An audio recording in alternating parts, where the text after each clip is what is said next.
अस्सलामु अलैकुम वरहमतुल्लाहि वबरकातुहू। नाज़रीन, आज की ख़बरों की शुरुआत मौलाना कारी मोहम्मद यूनुस फ़लाही की तिलावत कलाम पाक से की जा रही है। माशाल्लाह, कारी मौसूफ़ ने जो तिलावत भेजी है वो इमाम वर्श की रिवायत पर की है। इमाम वर्श इमाम आसिम के टक्कर के एक बड़े कारी हुए हैं। इमाम वर्श 728 ईस्वी में पैदा हुए हैं और 812 ईस्वी में उनकी वफ़ात हुई है। इमाम वर्श मिस्र में पैदा हुए हैं और कहा जा रहा है कि हमारे दियार में सबसे ज़्यादा क़िराअत हफ्स की पढ़ी जाती है, इमाम हफ्स की, और दुनियावी लिहाज से इमाम आसिम, और फिर उनके बाद इमाम वर्श का नंबर है। इमाम वर्श के बारे में तारीख़ में ये अल्फाज लिखे हैं, हुआ हुस्नुस सौत जय्यदुल क़िरा, वो बेहतरीन आवाज़ के हामिल थे। जब वो क़िराअत करते तो सामीन दिलचस्पी से सुना करते थे और कितनी लंबी क़िराअत करते, सामीन को ताब और थकावट महसूस नहीं हुआ करती थी। उन्हीं इमाम वर्श की रिवायत पर आज कारी मोहम्मद यूनुस फ़लाही की तिलावत आई है, जो हम पेश कर रहे हैं, और हमें खुशी है कि वो हमारे फादिल साथी जनाब मौलाना कारी मसूद फ़लाही के दरसी साथी हैं। अऊज़ु बिल्लाहि मिनश शैतानिर रजीम, बिस्मिल्लाहिर रहमानिर रहीम। अलम तर इलल लज़ीना बद्दलू निअमतल्लाहि कुफ्रन व अहल्लू कौमहुम दारल बवारि जहन्नम यस्लौनहा व बि'सल क़रार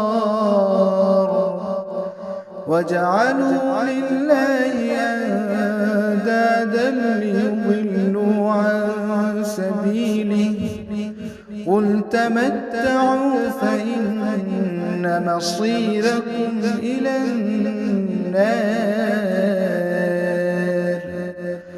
क़ुल लिइबादियल्लज़ीना आमनू युक़ीमुस्सलात व युनफ़िक़ू मिम्मा रज़क़नाहुम सिर्रन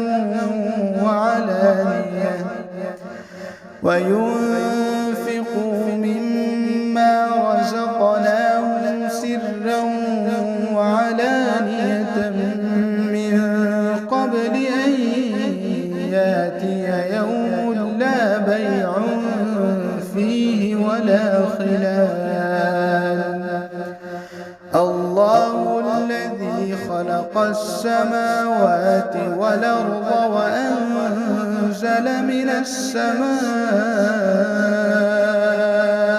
ماء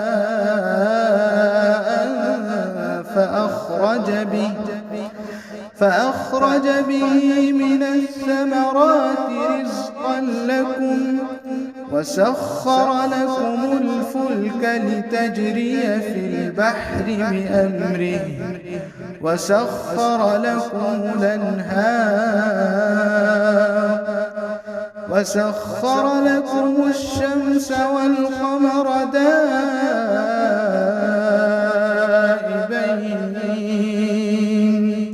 وسخر لكم الليل والنهار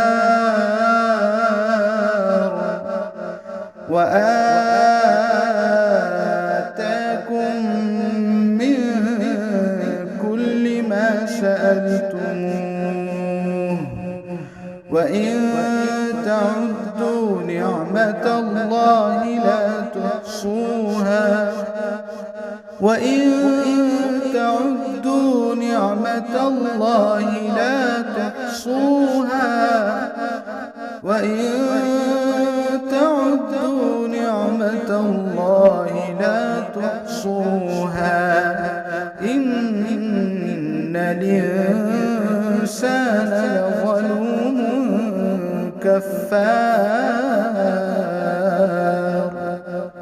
صدق الله العظيم.